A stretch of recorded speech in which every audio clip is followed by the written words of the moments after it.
Why hello there friends, it's Emma here, the Bookish Princess. I'm popping in today with a quick video. I've got some Irish style with my outfit since tomorrow is St. Patrick's Day, so I'll wish you all a very happy St. Patrick's Day. But today's video is actually about some reading plans I have for next month in April. I'm so excited to announce the Alcott April read-along. I'm going to be one of the co-hosts. This is a month-long read-along that is celebrating the one and only Louisa May Alcott, the author of Little Women. I have visited her house it's near Boston, Massachusetts, and it was so much fun to learn all about the family because, you know, Louisa May Alcott's own family was so much like what you see in Little Women. And I just reread this fairly recently, and it's just such a delight. So I'm so excited for all of our challenges and all of our hosts. The wonderful Tiffany from Beautiful Minutia came up with this read-along, and we also have Deea from Novel Idea, Kelli from Kelli Reads a Lot, and Anne from In Search of Wonder. They'll all be co-hosting, so make sure you go check out their channels and their announcement videos. I will link them down below. But we have some different prompts, one from each co-host, and we also have a group read. The group read is going to be The Inheritance. So I have seen the movie. I don't think I've watched the book, but the book, when you look it up, the description is that it is Louisa May Alcott's debut novel, and that it is essentially the book that Jo March writes in Little Women. So that alone should tempt you to read it. We are going to be discussing that. We're going to have a live discussion on Tiffany's channel, and that will take place on Saturday, April 27th at 8 o'clock Eastern Time.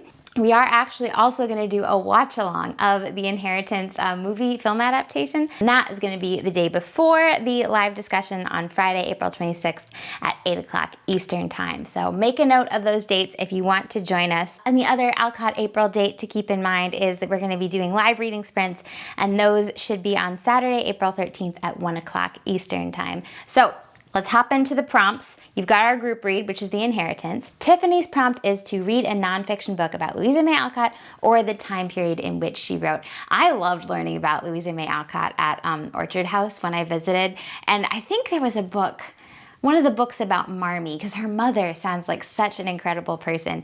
So there was like a book about her mother, which I'm gonna have to go dig out the name of it because I cannot remember the name of it now.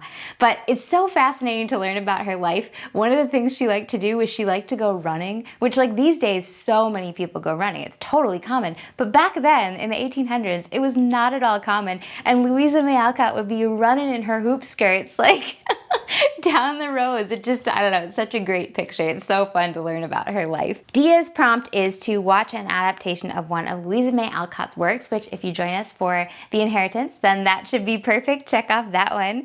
Kelli's prompt is to read a work that inspired Louisa May Alcott, like Emerson or Dickens. There are so many fun works mentioned in like Little Women. I know I love how Charlotte Mary Young, my new favorite Victorian author, she mentions the Heir of Redcliffe, sobbing over it, which I also have sobbed over the Heir of Redcliffe. So Charlotte Mary Young would be a great pick for this. Another author I love in here is Susan Warner. I'm pretty sure she mentions The Wide, Wide World.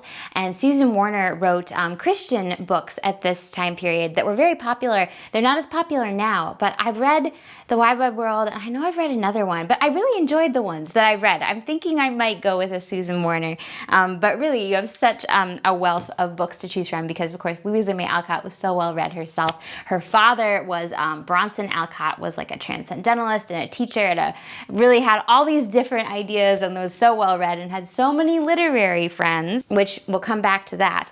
So Anne's prompt is to read a short story written by Louisa May Alcott. I don't think I've read any of her short stories.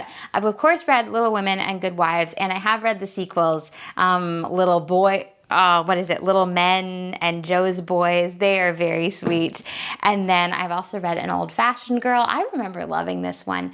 Polly Milton never questions the way she is until she goes to visit her cousins in the city. Her cousin Fanny looks too glamorous to be Polly's age and wouldn't be caught dead playing in the snow. Will Polly ever learn to be like the other girls? And does she even want to be? Sometimes being old-fashioned is right in style. I feel like The Inheritance is going to have similar vibes to this, and I loved this, so I'm very excited for The Inheritance.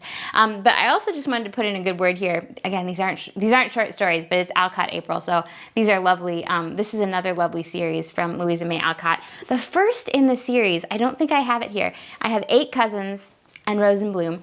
8 cousins. The description is, left an orphan after her father's death, Rose Campbell is sent to live at the Ant Hill with her 6 aunts and 7 rowdy boy cousins. For someone who is used to a girls' boarding school, it all seems pretty overwhelming. Her guardian, Uncle Alec, makes her eat healthy things like oatmeal and even tries to get her to give up her pretty dresses for drab, sensible clothes. Will Rose ever get used to her uncle's crazy notions and all her crazy relatives?